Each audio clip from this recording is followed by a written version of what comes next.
boa noite, vencedoras do terceiro período. Que saudade de estar com vocês, meninas.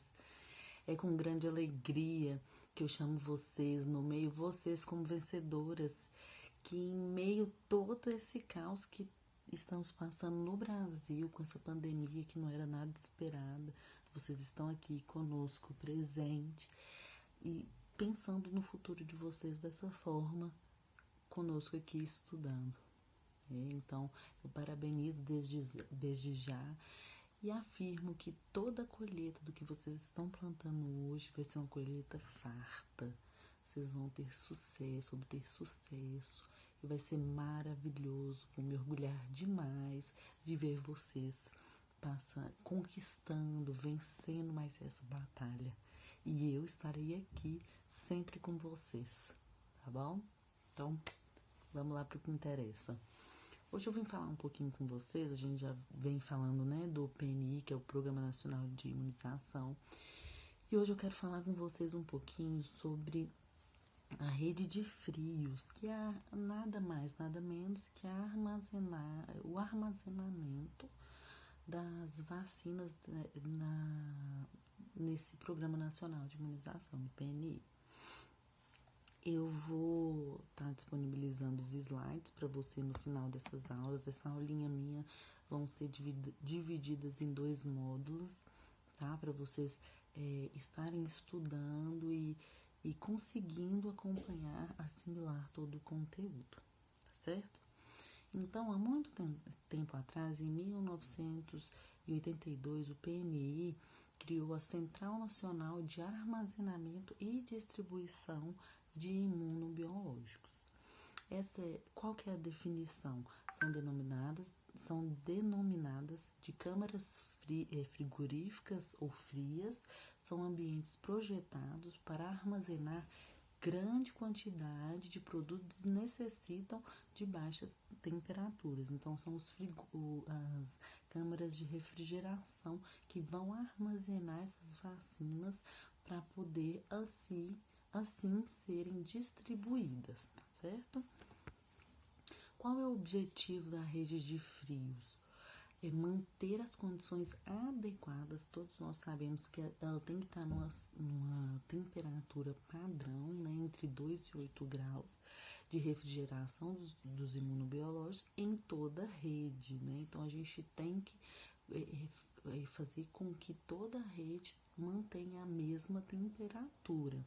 E dessa forma, manter as características dos imunobiológicos desde o início até o seu final, o seu destino final. Então, desde onde tem a produção até onde recebe no posto de vacinação, a gente tem que manter e certificar que essa temperatura vai ser mantida, ok? Então, a gente tem que também manter a temperatura ideal aos imunobiológicos, uma vez que são produtos termolábeis. Então, eles são produtos que podem estragar com temperaturas erradas, ok? Então, a gente vai assegurar, que uma vacinação segura, ela começa desde a produção, transporte, armazenamento, administração e monitoramento. Então, até o paciente, depois de receber a vacina, ele tem que ser monitorado para a gente conseguir, então, saber que essa vacinação foi segura. Não é só simplesmente receber a vacinação, manter ele na geladeira e pronto, acabou. Não é. Então, desde lá da produção, da hora que ela sai para o transporte, a hora que ela chega para a gente, que a gente armazena no lugar que a gente tem disponível para fazer essa armazenação, até a administração e o monitoramento dessa população que foi vacinada. Então, aí sim a gente consegue assegurar que a vacinação foi segura. Então, começa desde uma infraestrutura, que é isolamento das paredes internas do ambiente a ser refrigerado. Então, a gente faz todo um isolamento, com o material, para a gente assegurar que vai estar, esse ambiente vai ser refrigerado de maneira adequada. A gente tem um sistema de ventilador no interior da câmera, para facilitar a distribuição do ar frio pelo evaporador, tá bom? Terceira infraestrutura, compressor e condensador dispostos na área externa da câmara com boa circulação de ar. Isso é toda a infraestrutura que temos que ter nesses ambientes onde vão ser refrigeradas vacinas para que a gente tenha uma vacinação segura. Ok, meus amores? Anticâmara com temperatura de mais 4 graus, objetivando auxiliar o isolamento do ambiente e prevenir a ocorrência de choques térmicos ou imunobiológicos.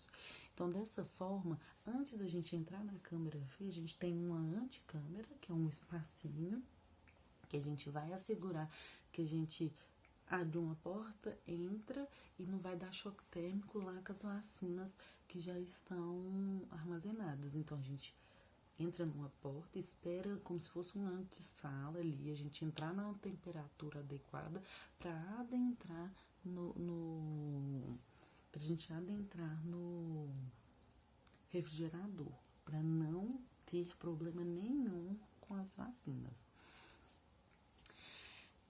A gente também tem alertas de baixa e alta temperatura para acelerar a ocorrência de falta de energia elétrica.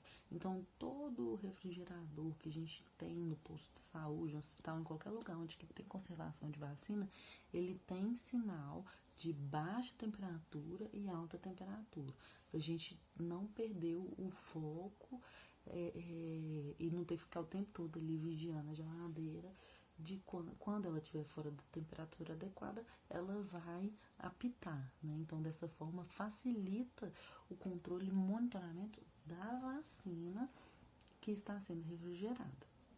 Alarme autovisual, indicador de abertura de porta. A gente também consegue, com sinalizador de luz nas câmeras frias, ver que a porta não foi fechada adequadamente.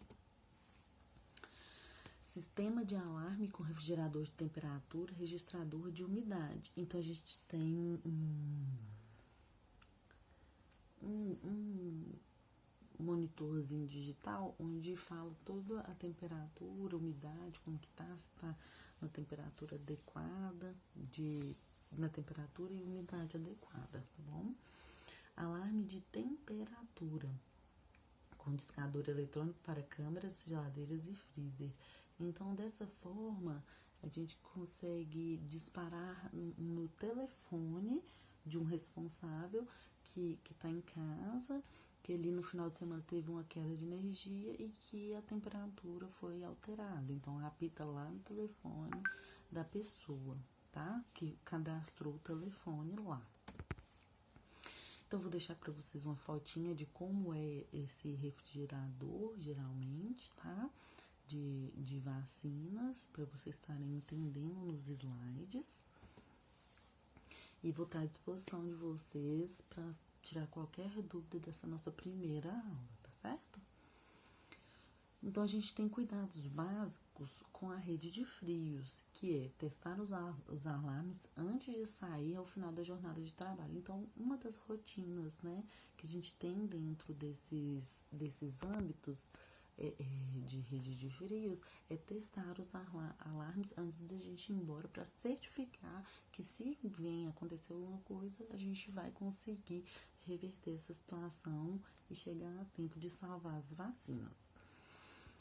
Fazer a leitura da temperatura interna diariamente no início da jornada de trabalho, à tarde, né, no início da tarde e ao final do dia, com equipamento disponível. Então, já vem um termômetro acoplado, né, nessa câmara de frio para estar auxiliando a gente nesse controle de temperatura. Então, são 3 vezes que a gente faz esse controle de temperatura.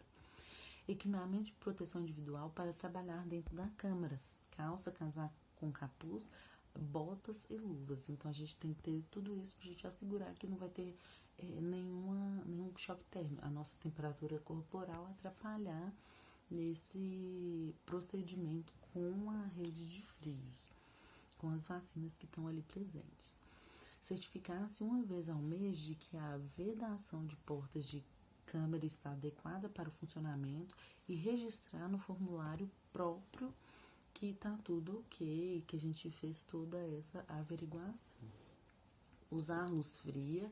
A luz é grande fonte de calor, então toda a sala de vacinação ela tem que ser utilizada de luz fria e dentro da rede de frios da mesma forma, tá bom? No final do dia de trabalho, certificar-se de que a luz esteja apagada, de que todas as pessoas tenham saído, de que a porta esteja fechada, trancada de preferência, viu, pessoal? A gente tem que certificar toda a segurança dessas vacinas. Fazer a limpeza da câmera com pano úmido, quando necessário utilizar sabão neutro, mantendo sempre limpa. Então, nada de guardar outras coisas dentro da câmara fria. Câmara fria é só para vacina. Nada de guardar nem água, nada. Tá certo? Não deixar a porta aberta por mais de 1 minuto. Ao colocar